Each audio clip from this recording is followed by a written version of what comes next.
శ్రీ సద్గురు పరబ్రహ్మణే నమ.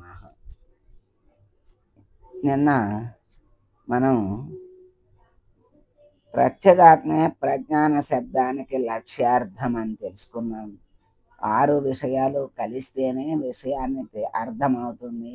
వాటిలో ఏది లేకపోయినా విషయం అర్థం కాదు అని తెలుసుకున్నాం. ఇక్కడ ఒక శ్లోకం చెప్తున్నారు.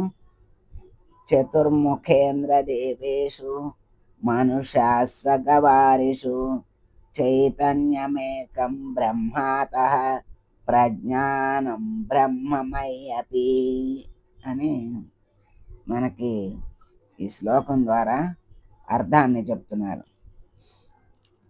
బ్రహ్మాది దేవతలు, ఇంద్రుడు మొదలైన దేవతలందరూ సత్వగుణ స్వరూపాలు.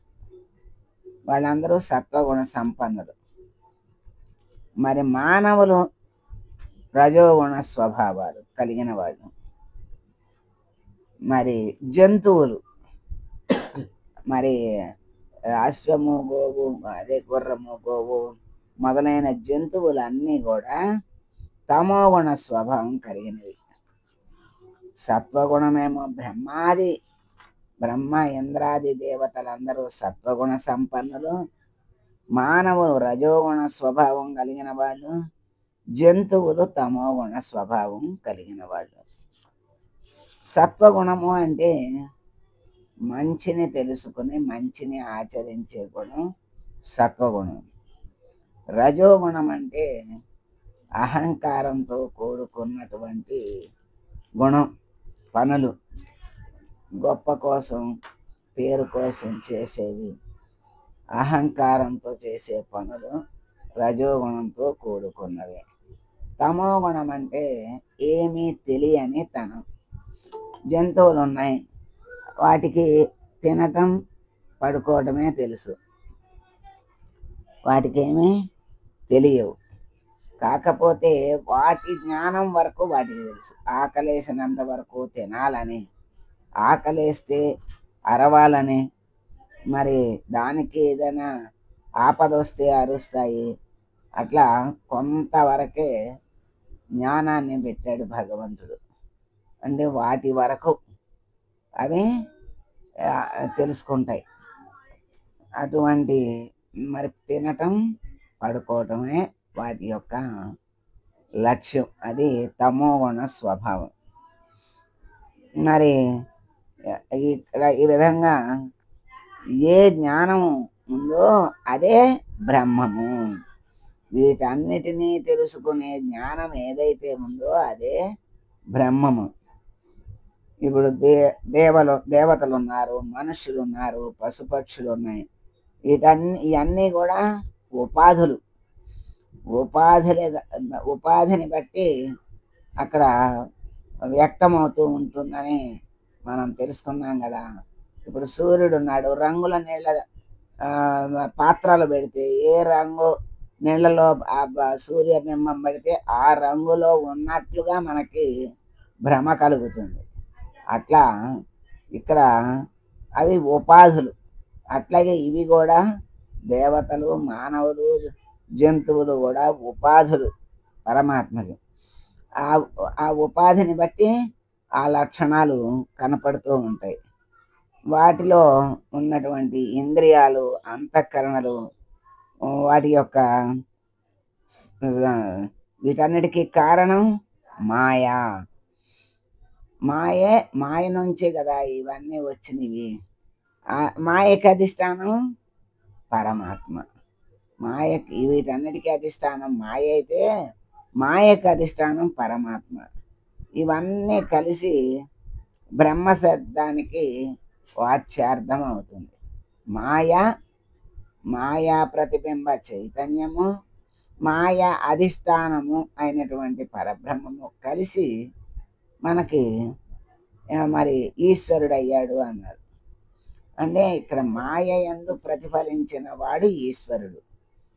అట్లాగే ఇక్కడ పరమాత్మ ఎక్కడ ప్రతిఫలించాడు? మాయలో ప్రతిఫలించి ఈశ్వరుడు అయ్యాడు, అవిద్యలో ప్రతిఫలించి జీవుడు అయ్యాడు.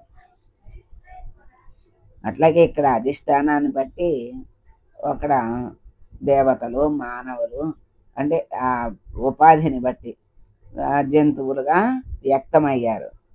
ఇదంతా కలిసి బ్రహ్మ శబ్దానికి వాచ్యార్థం అన్నారు. ఇది సర్వ ఉపాధులు, ఇప్పుడు అన్ని ఉపాధులకి ఇంద్రియాలు ఉన్నాయి, అంతఃకరణలు ఉన్నాయి.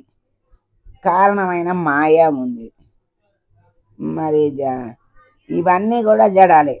ఇంద్రియాలు, అంతఃకరణ, మాయ అన్నీ జడాలే. వీటన్నిటికీ దేనికి చైతన్యం లేదు.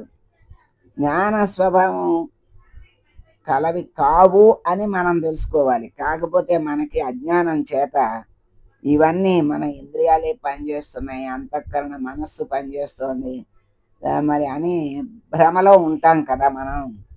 ఇదంతా విచారణ చేస్తే కానీ అసలు ఏ చైతన్యం చేత శరీరం పనిచేస్తోంది, ఇంద్రియాలు పనిచేస్తున్నాయి అని తెలియదు. అందుకని విచారణ ద్వారా తెలుసుకోవాలి. ఇవన్నీ జడమైనవని వదిలేస్తే ఇప్పుడు చివరికి మిగిలేదంటే అధిష్టానమైనటువంటి పరమాత్మే మిగులుతుంది. ఆ పరమాత్మే బ్రహ్మ శబ్దానికి లక్ష్యార్థం. అసలు బ్రహ్మ శబ్దానికి లక్ష్యార్థం అక్కడ ఉన్నటువంటి అధిష్టానముగా ఉన్నటువంటి పరమాత్మే. ఈ జీవుడు మరి బ్రహ్మ ఐక్యాన్ని సూచించేటువంటి పదం ఉంది కదా, ఆ పదం ఈ వాక్యంతో వేరుగా చెప్పల.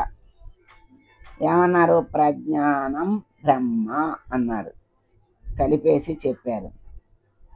అంటే ఈ ప్రజ్ఞానమే బ్రహ్మస్వరూపమని మనకి అర్థమవుతుంది. అర్థాన్ని గ్రహించాలి.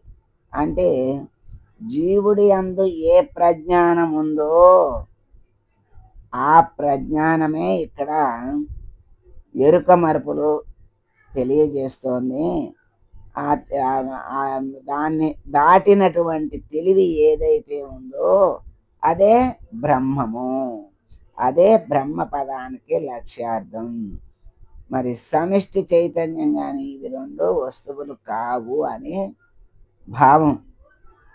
సమిష్టి చైతన్యం అంటే ఇవన్నిటికీ కలిగిన చైతన్యం. మరి ఇవి రెండు వస్తువులు కావు, ఇదంతా ఒక్కటే.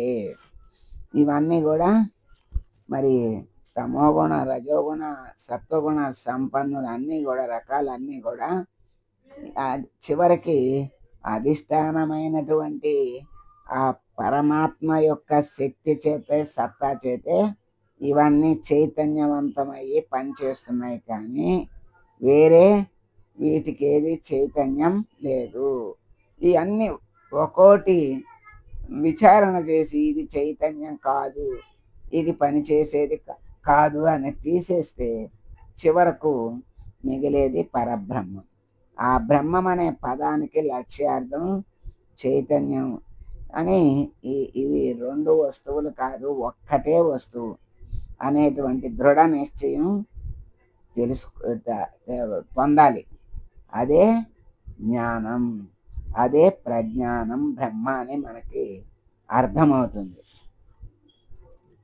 ఇంతవరకు ప్రజ్ఞానం బ్రహ్మ అనేటువంటి వాక్యానికి ఈ అర్థం మనకి ఇప్పటిదాకా చెప్పారు, తెలుసుకున్నాం.